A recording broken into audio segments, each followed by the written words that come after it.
Today's episode is sponsored by Light and Grace Wellness Spa, located in Warwick, Rhode Island. They are a women's only exclusive boutique spa where you can definitely relax if you are a busy entrepreneur or mom on the go. Check us out at wellness.spa@yahoo.com to book an appointment today. Hey guys, must be Monday. It's Erica Sakosho here with Practical Biz Podcast. And it's the beginning of a new year. And I wanted to talk a little bit about restructuring your small business, if that's something that you may be thinking about as well. So for me as a small business owner, we've had quite a few changes in the last couple of years. I think probably that could be said for most businesses.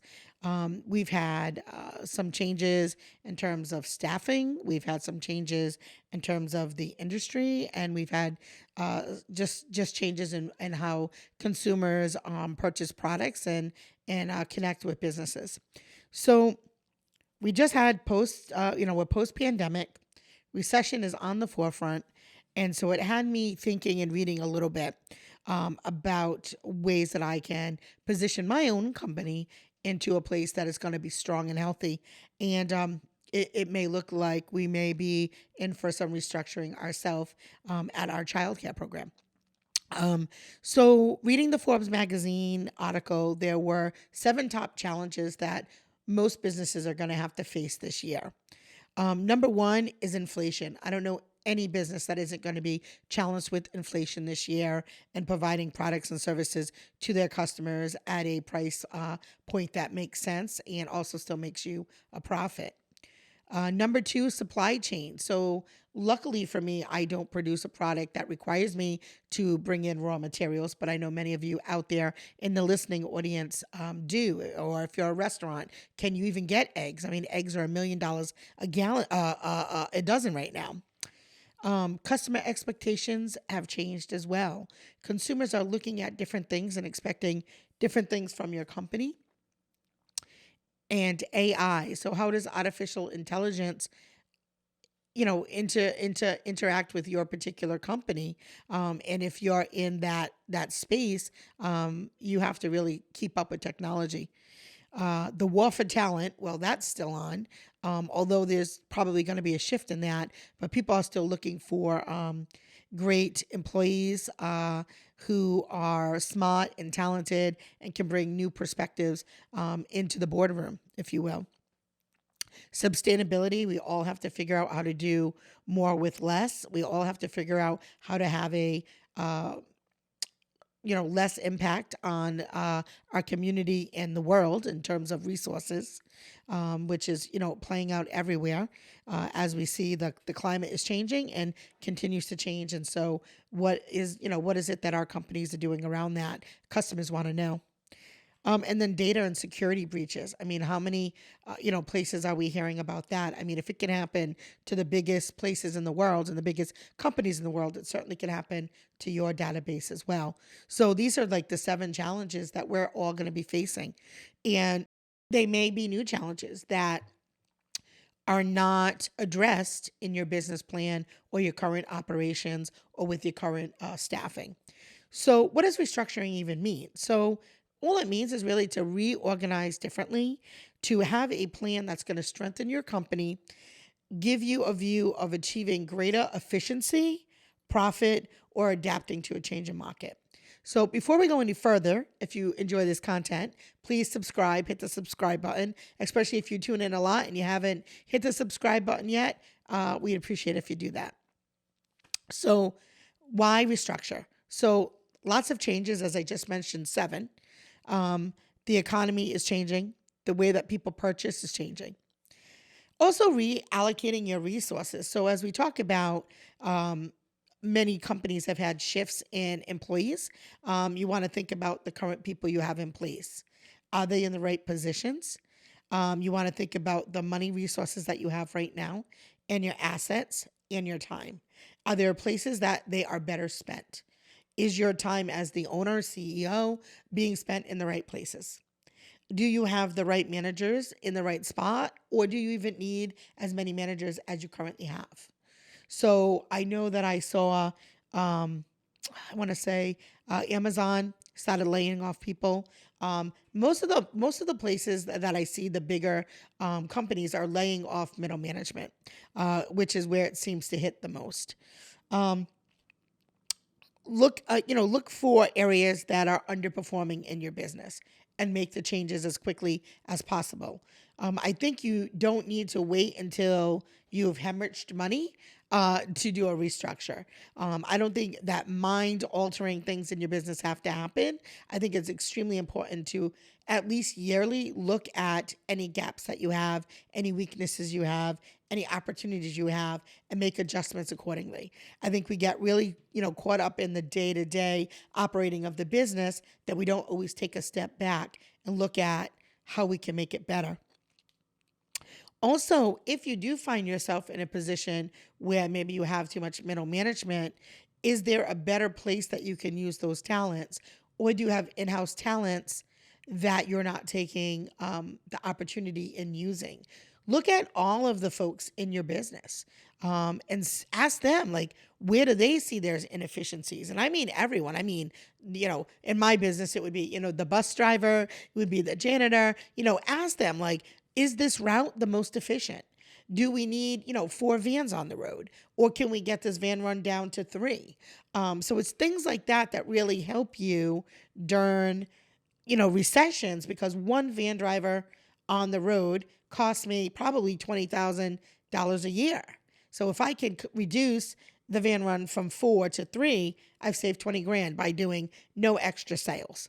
So this is why, it sometimes makes sense to make some changes. So ask everyone in your company, where do they feel their department, their classroom, their location can be more effective, and then look into it.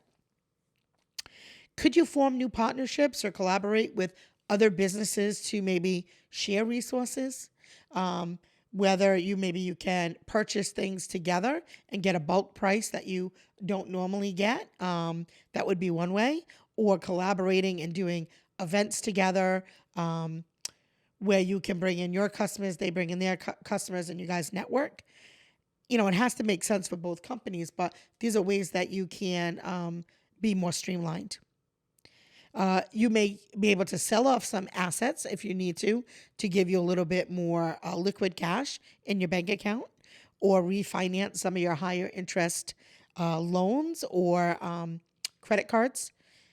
So you may need to restructure, maybe not the operational piece, but your finances and where that money is allocated to. Major tasks. So this is one for us. So major tasks are not assigned to a person, or there is not really one person responsible, but multiple people responsible, and then no one is really truly accountable. And that change could be if you had a major key player leave. We had a bookkeeper who was doing bank reconciliations. She was in-house.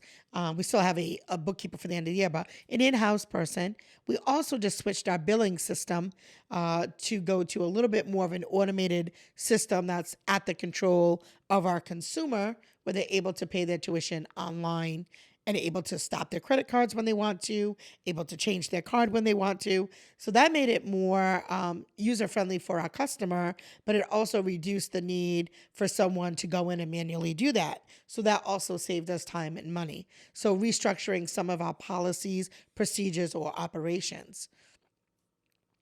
Sometimes you might be looking at adding a new product, or you may be looking at the process in which the work is done, or you have new technology coming in. Another time that it would be important for you to restructure could be you have changing customer demands. So think about what demands have changed in your business in the last 3 years. Have you strategically made any moves around what you should be doing?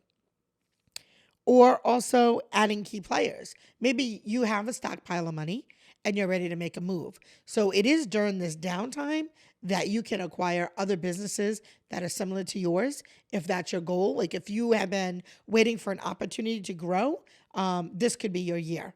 You may be able to pick up other locations or competitors when they're ready to close or implement their exit strategy. You may be able to come in, restructure your business, and be ready to make that move. So for an example for us would be SBC. So that's one of the areas we decided that we were going to move into. So SBC is Stella Business Concepts. So we own the childcare program, but we also decided that we were going to move into the coaching space.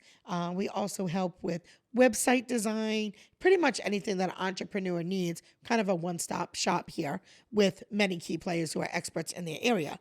But we had to do some restructuring on the childcare side because typically I would say I was a very big role in the day-to-day operations of my facility, which means I had to kind of step down from that space and I had to have my middle managers kind of move up into a more leadership day-to-day running the operations. Has that been without kinks? Absolutely not. Actually, we are going to be looking at our roles and responsibilities, who's accountable for what, assigning new tasks to employees that are here and possibly reshifting to make sure we have the right people in the right spots so that we can continue to grow during the recession. So I talked about why you should restructure or why it might be a great strategy for you to use this year. Let's talk about planning. So let's talk about the how. So first of all, you have to plan. You can't just go in and sit with 20 people at the boardroom table, say we're going to change all of this stuff, and then send out the email, send out the newsletter, have the group meeting, however you roll it out at your business. You have to be pretty strategic about what you're going to change and why you're going to change it, and it has to make sense. Again, in one of those three areas, it has to make you a profit, it has to make you, more efficient, or it has to meet the demands of your changing market. Make sure, again, I can't stress enough, to get input from all levels because this is where a lot of the major companies make that mistake. They're in the boardroom with the board holders and they're making all these major decisions that affect every employee in their company. Have your employees involved because they're going to have, especially the ones that do the daily work, they're going to have a lot more feedback and understanding of what could be better than you who are not doing the day-to-day work. So it should not be from the top down. Make sure you have the right people in place. Think about what changes need to be made and what are the risks. So as I had said, you hear restructuring, people immediately think layoffs, cutting down, closing locations, but it's sometimes it's the whole opposite. You're restructuring because you're ready to make a move. So that could be, what are the risks? So if I have 3 centers and I want to buy 3 more, that obviously includes a lot more risks because one of those locations could not be profitable. And so that could really take a drain and toll on your resources, whether it's financial or you don't have enough A players to now man 6 locations. So you have to think about what are the risks that you're going to take and are there any ways that you can shore up those risks to make sure that you are stronger than when you made the changes in your company. Communication. So no one likes change. Most people don't like change. And I promise your employees don't like change, especially if they haven't had input, feedback, and part of the process. So be clear and upfront as to why you need to make the change.